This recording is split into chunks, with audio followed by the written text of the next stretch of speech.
건강 365 포인트 쏙쏙.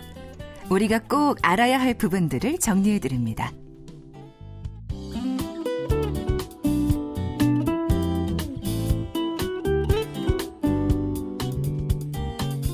건강 365 박광식의 건강 이야기, 노인 건강을 주제로 말씀 나누고 있습니다. KBS 홈페이지와 유튜브, KBS 콩, 그리고 팟캐스트로도 서비스되는 건강 365 포인트 쏙쏙, 삼성서울병원 정신건강의학과 전홍진 교수와 함께합니다. 교수님, 그러면 노인들의 경우에는 신체 기능이나 인지 능력이 떨어지는 것에 가려져서 정작 우울증은 방치되기 쉽지 않을까 싶은데요. 노인 우울증을 진단하기 쉽지 않다고 들었습니다. 예, 맞습니다. 이게 진단하기가 쉽지가 않은 게 보통 이제 제가 만날 때쯤 되면은 벌써 잠이 안 와서 수면제를 뭐 한 몇 개월은 복용을 해서 그런 상태고, 또 여기저기 아파서 근관절 골격계 약도 아주 많이 드시고, 그러니까 제가 이렇게 약을 먹고 있는 약을 보면 약이 한 사발이에요. 아, 이것만 먹어도 배가 부르겠다 속으로. 거기 들어가 있는 밀가루만 먹어도 그렇게 드시는데, 실제로는 병원에 가면 딱히 병은 또 없다 그래요. 이제 그런 상황이 되고, 그러니까 이제 보다가 결국은 우울증이 아닐까 해서 온 거예요. 근데 조금 일찍 왔으면 좋았을 텐데. 그래서 이제 약간 아까 말씀드린 대로 심각하게 의욕이 떨어지고 잠을 못 자고 식욕도 떨어지고 전체적으로 기능이 떨어질 때, 아, 이게 혹시 우울증이 아닌지를 먼저 의심해 봐야 돼요. 그러니까 다른 것들 막 이렇게 드시기 전에. 그래서 이제 하는 일이 약을 끊는 게 더 힘들어요. 예, 그런 상황이 되는 경우가 많습니다. 혹시 노인에게 있어서 우울증하고 치매가 이렇게 좀 비슷하게 나타날 수 있지 않나요? 구별할 수가 있나요? 구별을 할 수가 있어요. 그러니까 증상이 비슷한 경우도 상당히 많습니다. 어떤 증상들이 비슷하죠? 기억력 저하가 비슷해요. 그러니까 기억력이 떨어진다고 다 치매가 아닌 거예요. 근데 이제 우울증인 경우가 있고 치매가 있는 경우가 있는데, 치매는 아까 말씀드렸지만 이제 자기가 잘 인식을 못 한다는 것도 있지만, 실제 검사를 해보면은 주로 기억력 자체를 저장하는 능력이 떨어져요. 기억을 저장하는 능력. 근데 우울증은 좀 산만하고 집중력이 떨어져서 기억을 못 하는 거예요. 치료를 받고 나면 기억이 살아납니다. 예, 그래서 조금 차이가 있고, 이제 우리가 또 그런 걸 이제 검사하기 위해서 이제 뭐 심한 경우는 MRI 같은 걸 찍거든요. 머리 사진을 찍으면은 그 해마의 위축이나 이런 데 차이가 있어요. 그래서 구별할 수가 있습니다. 그리고 함께 모시고 사는 것보다 이 가까이 따로 사는 게 일반적인 생각으로 이어지는데요. 자녀와 함께 생활하는 일상이 어떤 노인들의 정신건강에 도움이 될까요? 도움이 되죠. 도움이 되는데, 이제 제가 여러분들을 만나보면 자식들도 또 이제 일 하셔야 되잖아요. 돈도 벌어야 되고 또 맞벌이도 해야 되고 황혼 육아하는 경우가 많아요. 오히려 가셔서 이제 애들 키워주시고 하는데, 그럴 때 자세히 봐야 됩니다.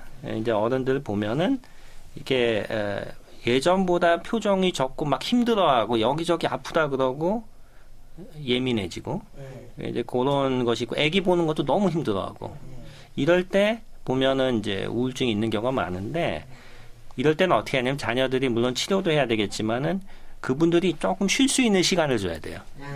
그러니까 예를 들어서 하루 육아를 한다 그러면은 24시간 맡기면 안 되고, 일주일에 한 하루는 좀 오프, 아니면 하루에 2-3시간은 좀 쉬게, 이렇게 해주셔야 되고, 자녀들이 만약에 도움을 준다 그러면 자꾸 모시고 나가야 돼요. 나가서 뭐 백화점도 한번, 뭐 물건 꼭 사라는 게 아니고 구경도 하고 좀 돌아다니고, 주로 안 움직이려고 하시거든요. 그래서 이제 그렇게 하면 도움이 됩니다. 근데 결국은 중요한 건 자녀가 이걸 다 케어할 수는 없어요. 같은 나이 또래분들하고 친하게 지내야 돼요.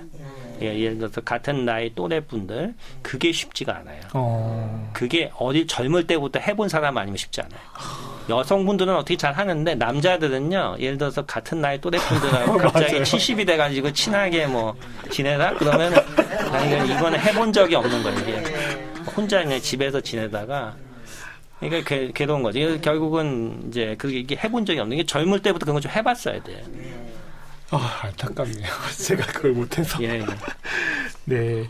그리고 몸은 늙어도 마음은 청춘이라는 말씀들도 하시잖아요. 노인 고독, 영양 문제도 있고요. 노년기 성생활과 같은 부분에 있어서도 좀 살펴야 하는 부분이 없을까요? 예, 그것도 중요한 부분입니다. 노인이 마음은 대부분 청춘인 경우가 많아요. 정말 제가 만나보면은 마음은 대학생이에요. 근데 이게 몸이 안 되는데 그 몸이 안 되는 것 중에 상당 부분은 실제 몸이 약해진 것보다는 불안하거나 좀 내가 잘 안 되지 않을까 이런 걱정에서 시작이 돼요. 그러면은 아까 말씀드린 성생활 이런 것도 더 안 되고요. 또 밖에 나가서 잘할 수 있을까? 그러니까 고독해지고 결국은 조금 자신감이 필요합니다. 그러니까 이거를 좀 제가 볼 때는 퇴직할 그 무렵부터 좀 해야 돼요. 부인하고도 같이 좀 이렇게 같이 운동도 하고 구경도 다니고 그러니까 예전 생각을 하면 안 돼요. 그리고 동네 사람들하고도 어울리고 그래서 봉사도 좀 하시고 이런 생활 해야 되는데 이거 해본 적이 없어요. 이게 참 문제입니다. 이런 걸 누가 좀 가르쳐줘야 될 것 같아요. 그러니까 좀 젊었을 때부터 이런 부분들을 좀 습관을 좀 들여놔야 되겠네요. 예. 그리고 노년기에 아무래도 만성질환으로 복용하는 약들이 많은데 이 노년기 정신건강에 영향을 주게 되는 약물들 사실 우울증 약이나 사실 약들이 계속 늘어날 것 같아서 좀 걱정이긴 합니다. 그래서 약을 드실 때는 약이라는 게 상호작용이 있어요.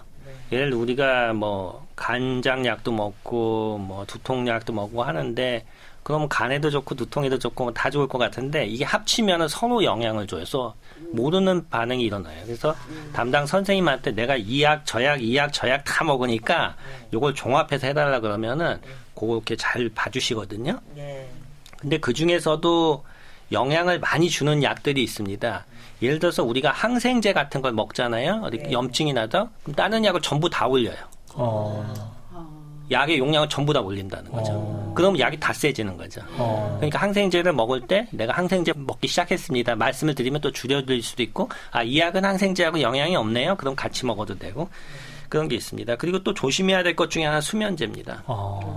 제가 왜 그 얘기를 드리냐면 수면제라는 것이 물론 잘 처방을 받아서 먹으면은 도움이 되지만은 너무 많이 과량 선생님이 처방한 이상을 먹으면 자기도 모르는 행동을 하게 돼요. 그런 일들이 괜히 자기도 모르는 행동이 어떤 거냐 대표적인 게 먹는 거예요. 자다가 갑자기 냉장고를 막 뒤져서 먹고 아침에 일어났는데 경찰에 신고해 119에 누가 내 냉장고를 털어갔다고. CCTV 보면 자기가 먹었어요. 그런 행동을 보이는 거죠. 그리고 기억력도 약간 영향을 줄 수 있어요. 그렇다고 치매가 되는 건 아닌데 이제 그런 문제 때문에 너무 많이 먹지 말라는 거예요. 그런 일들 제가 흔하게 보고 있고요. 또 항우울제 같은 경우는 이제 병원에서 처방을 해가지고 당신은 이제 우울증이 있습니다. 요걸 드세요. 그래서 적절히 처방하면 좋은데 다른 경우에 항우울제가 들어간 게 있어요.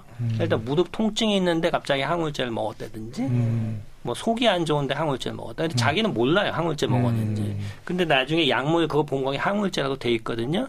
그게 기분에 영향을 주는 거예요. 자기는 그것 때문에 항우울제를 먹은 게 아닌데 그렇게 되면 우울증인데 항우울제를 먹으면 약이 될 수 있지만 그렇지 않은 데는 사람이 급해져요.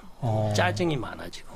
그렇기 때문에 잘 봐야 됩니다. 그것도 꼭 다 약이 되는 게 아니에요. 그리고 대표적인 게 그 이외에도 여러 가지 약들이 있는데 하여간 과도하게 먹으면 안 되고 담당 선생님하고 잘 상의해서 먹으면 다 약이 되는 거죠. 네, 그러니까 처방전에 있는 본인이 먹고 있는 약물에 대해서 꼼꼼히 살펴봐야 되고 모르는 거는 담당 주치의한테 다시 한번 물어보고 확인을 받아보는 게 중요하겠네요. 맞습니다. 그리고 하나만 더 여쭤보면요. 사실 나이 드셔가지고 이사를 고려하는 경우들이 간혹 있어요. 노인분들이 자기가 익숙했던 공간에서 자식들이 오라고 해서 올라갈 수도 있고 이동할 수도 있고 하는 이사에 대해서는 좀 어떻게 보시는지 한번 궁금해서 여쭤봅니다. 예. 그 이사를 하신 분들을 많이 봤는데 그 장단점이 있습니다. 예를 들어서 인지 기능이나 기억이 떨어지면은 그 이사를 했을 때 그 장소에 익숙해지는데 좀 시간이 걸려요. 그러니까 예를 들어서 내가 원래 화장실 이쪽에 있었는데 갑자기 반대쪽에 있으면 밤에 가다가 딴 데로 가기도 하고 그래서 기억력이 좀 떨어지시는 분은 초기에 좀 적응이 필요하다.